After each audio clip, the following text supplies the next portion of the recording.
والدہ کا، کیا تیرے والدین زندہ ہیں؟ کالا نعم، عرض کی ہاں حضور میرے والدین زندہ ہیں۔ کالا ففیہما فجاہد، کہا جا ان کی خدمت کر، یہی تیرا جہاد ہے۔ ماں باپ کو بلکتا ہوا چھوڑ جائے، آپ جہاد پہ چلا جائے، ماں فالج میں گری ہوئی ہے، بیٹا تبلیغی گشت پہ چلا جائے، باپ تڑپ رہا ہے اور بیٹا پیر کی چوکھٹ پہ جھاڑو دیتا پھرے، اللہ راضی نہیں ہوگا۔ میں سچ کہتا ہوں، اپنے بھی خفا مجھ سے ہیں، بیگانے بھی ناخوش، کہ میں زہر حلال کو کبھی کہہ نہ سکا کند، بات وہی کہتا ہوں سمجھتا ہوں جسے حق، نئے ابلائی مسجد ہوں، نئے تہذیب کا فرزند، محمد عربی صلی اللہ علیہ وسلم سے بڑا پیر کون ہو سکتا ہے؟ لیکن حضرت وہ ویسے کرنی نہیں آ رہے۔ آقا کریم اپنے بٹن کھولتے ہیں اور کرن کی طرف، یمن کی طرف رخ کر کے لمبی سانسیں لیتے ہیں اور کہا میں رحمان کی خوشبو پا رہا ہوں۔ ایک دن صحابہ نے پوچھا بندہ نواز، جس کے لیے تڑپتے ہو، جس کی ٹھنڈی ہوائیں آپ کو آ رہی ہیں، وہ آپ کا بڑا پیار کرنے والا ہے؟ کہا ہاں میرے سے بڑی محبت کرتا ہے۔ تو کہا پھر اتنی محبت کرتا ہے تو یمن تو دور نہیں ہے، بلال حبش سے آ گیا، سلمان فارس سے آ گیا، سہیب روم سے آ گیا، اور وہ یہاں یمن سے نہیں آ سکا؟ فرمایا اس کی بوڑھی اور نابینا ماں ہے جس کی خدمت اس کو نہیں آنے دیتی۔ اللہ اکبر۔ اب حضرت ویسے کرنی نہیں آئے لیکن خیر التابعین کہلائے، آئے نہیں لیکن حضور ان کی یاد میں تڑپ رہے ہیں۔ اللہ، بلکہ حضور نے فرمایا کہ کوئی جائے اویس بن عامر کو ملے، اور جب ملے تو اس کو کہنا میری امت کی بخشش کی دعا کرے۔ جو ماں باپ کی خدمت کرتا ہے، اس سے ثابت ہوا اس کی دعائیں قبول ہوتی ہیں۔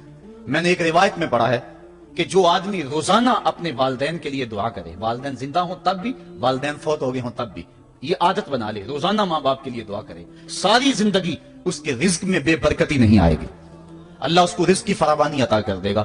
اور جو والدین کے لیے دعا نہیں کرتا، اللہ تعالیٰ کی رحمتوں سے محروم ہو جاتا ہے۔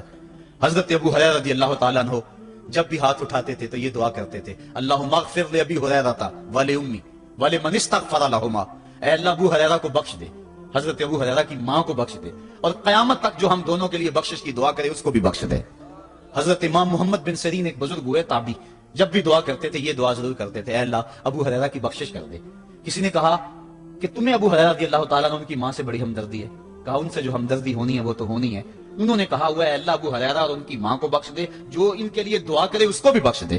تو میں دعا کر کے اپنی بخشش پکی کر رہا ہوں۔ تو والدین کے لیے دعا کرنا اللہ کی رحمت کو دعوت دینا ہے۔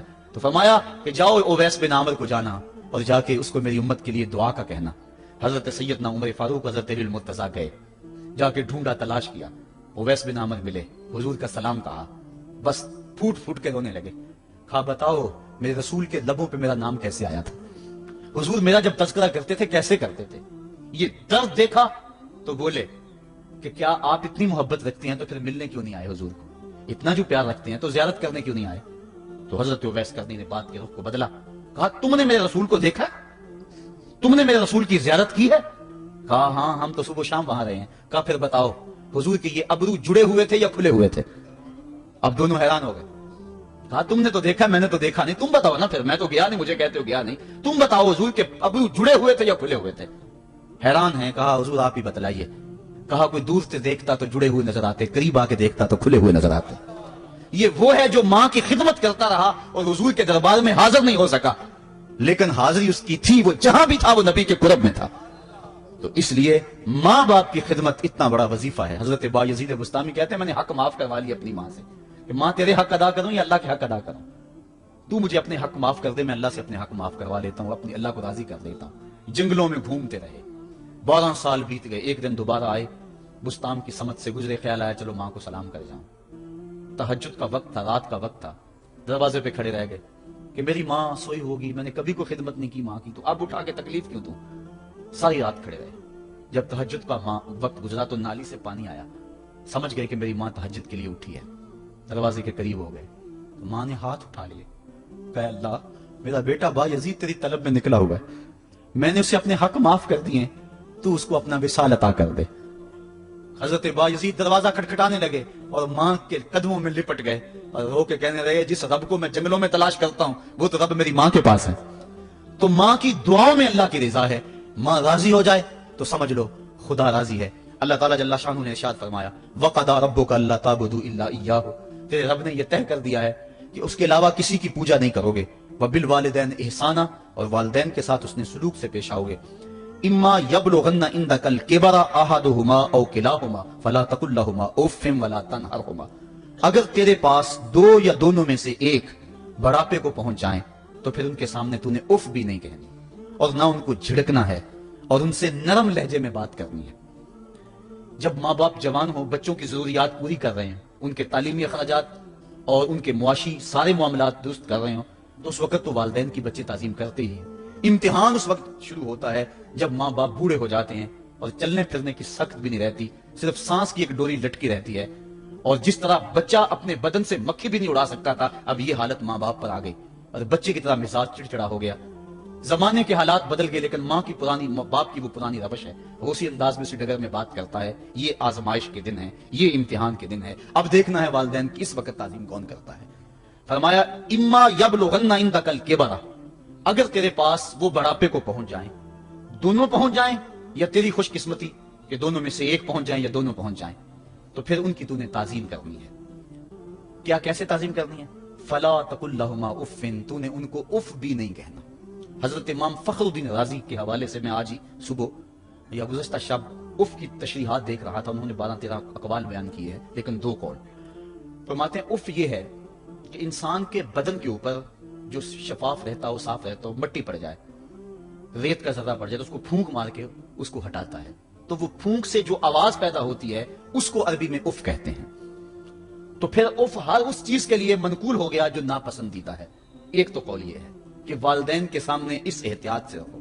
دوسری بات آپ فرماتے ہیں اف کا مفہوم یہ ہے کہ جب ماں باپ بوڑھے ہو جائیں تو بولو براس چارپائی پہ نکل جاتا ہے اور انسان ان کو اٹھا کے ان کی خدمت کرتا ہے، صفائی کرتا ہے، کپڑے بدلتا ہے۔ انسان کی طبیعت میں جو فطری نفاست ہے اس کے تحت اس کو ماں باپ سے جو مکروہ اور ناپسندیدہ بو آتی ہے اس سے وہ بچنا چاہتا ہے۔ وہ نفرت ماں باپ سے نہیں ہوتی، وہ نفرت اس بدبو سے ہوتی ہے جو ماں باپ کے بدن سے یا چارپائی سے یا کپڑوں سے اٹھ رہی ہے۔ تو بندہ اپنے جو ہے وہ ناک پہ کپڑا رکھ لیتا ہے اس بدبو سے بچنے کے لیے۔ تو اف کے مفہوم کو بیان کرتے ہوئے حضرت امام رازی کہتے ہیں کہ انسان کو اس بات سے بھی روکا گیا ہے کہ تو اپنے ناک پہ کپڑا رکھ کے اگر ان کو صفائی کر رہا ہوگا تو ماں باپ کے نازک دل پہ کہیں یہ بوجھ نہ آ جائے کہ میرا بیٹا مجھ سے نفرت کر رہا ہے۔ اس لیے والدین کی تعظیم کا عالم یہ ہے کہ تو کھلے ناک سے ان کی خدمت کرے اور وہ بدبو سہتا رہے اور اپنے ناک کے اوپر کپڑا بھی نہ رکھے کہ تیرے ماں اور تیرے باپ کے دل کے اندر اتنا خلال اور ملال بھی پیدا نہ ہو۔ یہ ہے اف کا زمرہ۔ حضرت امام حسن رضی اللہ تعالیٰ عنہ نے ساری زندگی اپنی والدہ حضرت فاطمہ الزہرا کے ساتھ بیٹھ کے کھانا نہیں کھایا تھا۔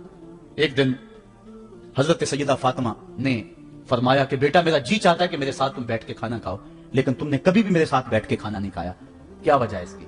حضرت امام حسن فرمانے لگے، عرض کرنے لگے امی میں اس ڈر سے آپ کے پاس بیٹھ کے کھانا نہیں کھاتا کہ کہیں کسی لقمے کی طرف آپ کی نظر بڑھ جائے اور میں عدم آگہی کی وجہ سے اپنے ہاتھ کو اس لقمے کے پہ ڈال لوں اور نہ جان سکوں کہ اس لقمے کو اٹھانے کا ارادہ میری ماں کے دل میں پیدا ہو چکا ہے اور میں اللہ کی رحمتوں سے محروم ہو جاؤں، اس ڈر سے میں آپ کے ساتھ بیٹھ کے کھانا نہیں کھایا کرتا۔ یعنی ماں باپ کی تعظیم کا عالم یہ ہے، اف تک نہ کہو۔ حضرت سعید بن المسیب رضی اللہ تعالی عنہ جلیل القدر تابعی ہیں، وہ فرماتے ہیں کہ والدین کے سامنے بیٹے کی حالت کیا ہونی چاہیے۔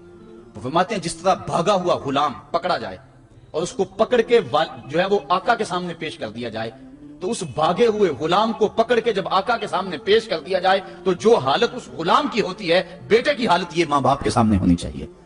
اب ان بیٹوں کو سوچنا چاہیے جو اپنے ماں باپ کو دقیانوسی کا تانا دیتے ہیں اور سمجھتے ہیں یہ اولڈ فیشن ہے، انہیں کیا پتا زمانہ کہاں چلا گیا ہے، اور ان کے فیصلوں کو مسترد کرتے ہیں۔ علماء نے اس بات کو تفصیل کے ساتھ بیان کیا ہے کہ شریعت کے جو قطعی ضابطے ہیں ان ضابطوں اور ان قوانین کو اور ان معاملات میں تو والدین کی فرما برداری نہیں ہوگی اللہ کی اگر معصیت ہوتی ہو، لیکن جو معاملے شک والے ہیں وہاں ماں باپ کے قول کو ترجیح دی جائے۔ تو فرمایا ان کے سامنے اف بھی نہیں کہنی، وَقُلْ لَهُمَا قَوْلًا كَرِيمًا، اور ان سے نرم لہجے میں بات کرنی ہے۔ وَاخْفِضْ لَهُمَا جَنَاحَ الذُّلِّ مِنَ الرَّحْمَةِ، اور ان سے بات اور ان کے لیے اپنے بازو بچھا لینے ہیں نرم دلی کی وجہ سے، نرمی کی وجہ سے۔ جب جانور زمین کی طرف رخ کرتا ہے، اوپر سے نیچے کی طرف آتا ہے تو اپنے پروں کو سکیڑ لیتا ہے، تو اس کے لیے یہ لفظ بولے جاتے ہیں وَاخْفِضْ لَهُمَا جَنَاحَ